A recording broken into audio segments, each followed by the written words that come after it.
those Right. songs feel routine for me. Right. So is it Yeah. you seem like you really love experimenting with music with different sounds.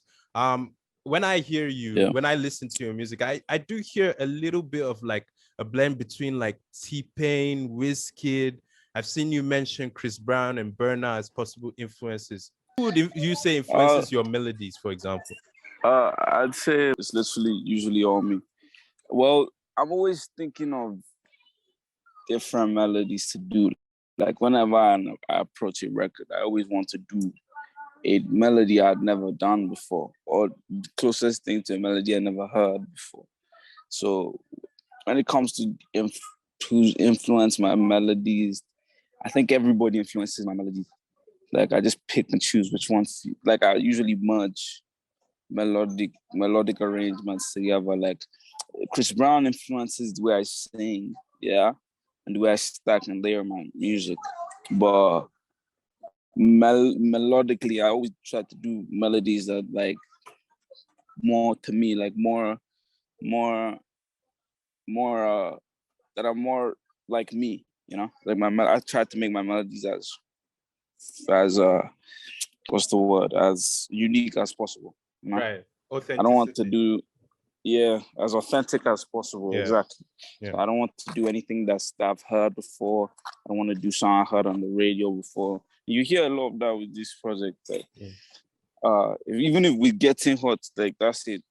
That's a very good representation of my sound. You know, experimental music, like just bringing a bunch of sounds together, making it sound beautiful. So talk to us about this new project. You seem really excited about it. What can you share with us? What can your fans like expect? Which experimentations have you No, been up to? look, I don't. They cannot. You can't expect anything. You know, like you hear the project, you need to give it a second listen. You need to give it a third listen, and you pick your song. But it's not. It's definitely not what I normally do. Like everybody kind of expects. Like sometimes I'll be reading some comments. And I usually don't like to say I read comments, but I'll be reading some comments and I'll be seeing that some people be shaky about the direction I'm moving in, whether I'm not being Masun Azanti, whether I'm not being time difference Azanti or something. But like with this project, this is a very good representation of my sonic space right now. You know, like how I sound right now, how I feel. Uh, and it's fresh, bro. You've never heard anything like it. Like I don't know anybody who's made a project like this. You know, it's not your average. Like it sounds like a proper mix and melting pot of different genres and cultures and different classes and scales. It feels like a nice mix of everything. That's how I could put it. It feels like a nice mix of everything. Like there's different genres in the project. There's Right. dancehall, there's Afro, there's R&B. There's all sorts in the project. Like you can't just pick a record and go that's R&B because there's always like a mix. Right. You can't pick a record and go that's dancehall and that's Afro because there's always like a mix, right? Yeah, so that's what the project is for me, man. It's just me. This is the closest thing to my sound. Time different. Azanti was not me.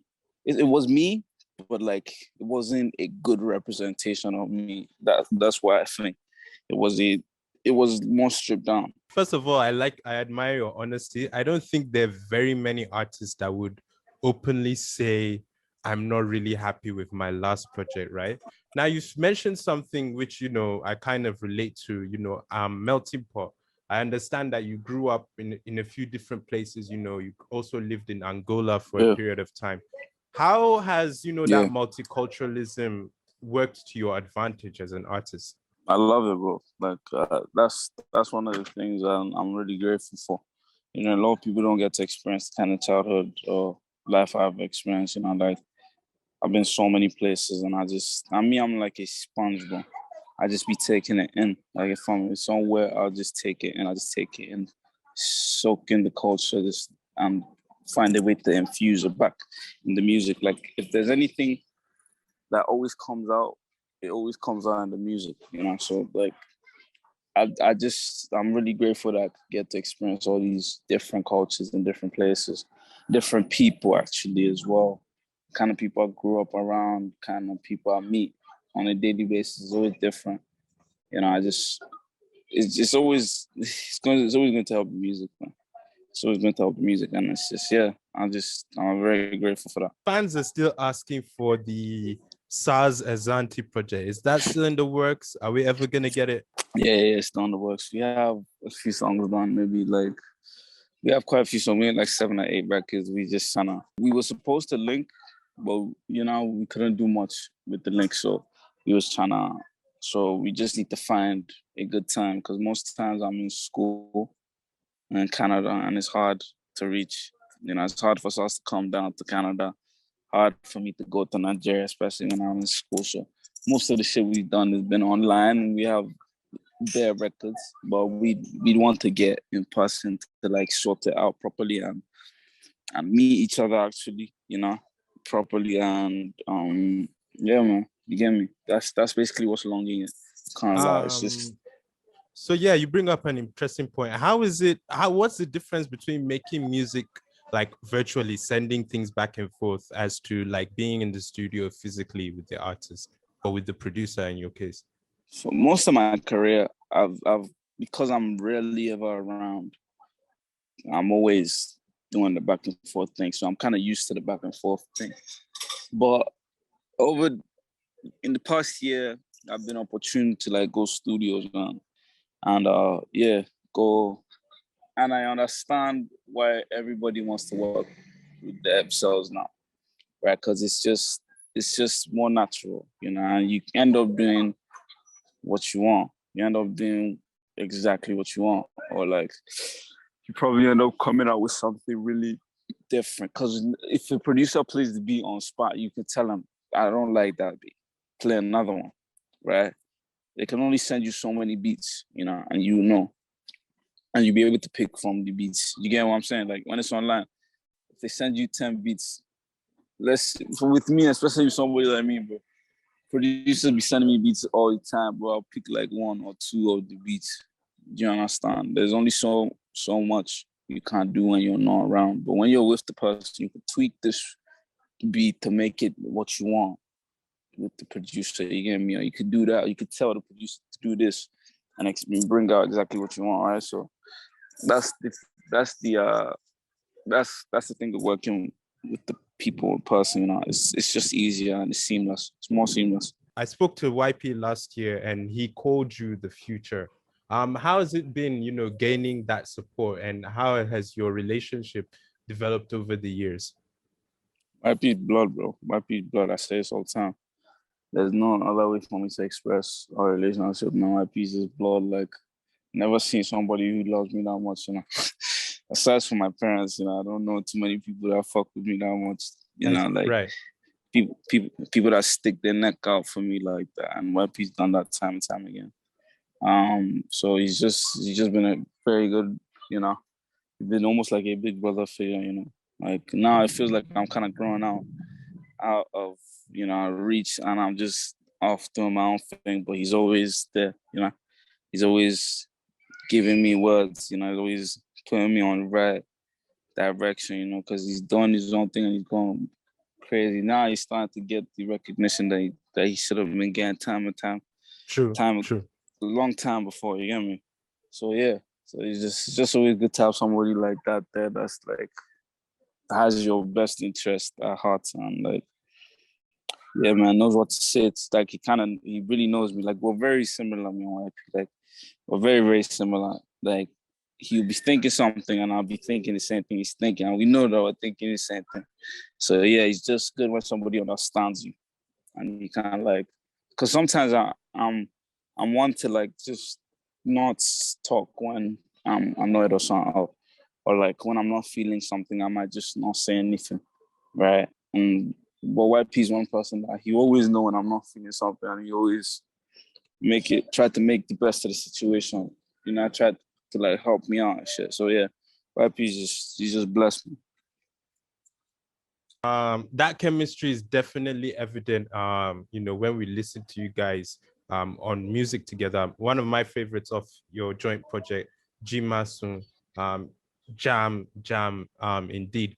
So what's it like when you two work? Is it a conversation? Is it like, did you guys make the first project together, or was it also virtually? It was a back and forth thing, right? Because because YP was in England at first and I was in Angola, so it was a back and forth thing for a bit. Eventually we came together. We actually haven't made a proper banger in person, So, but that's something we need to knock. But usually we do back and forth thing, and we kind of understand each other's energy and like match. We just kind of know. Jimasun, that was supposed to be my record, and then YP dropped the verse, and once YP drops the verse, there's not much you can say.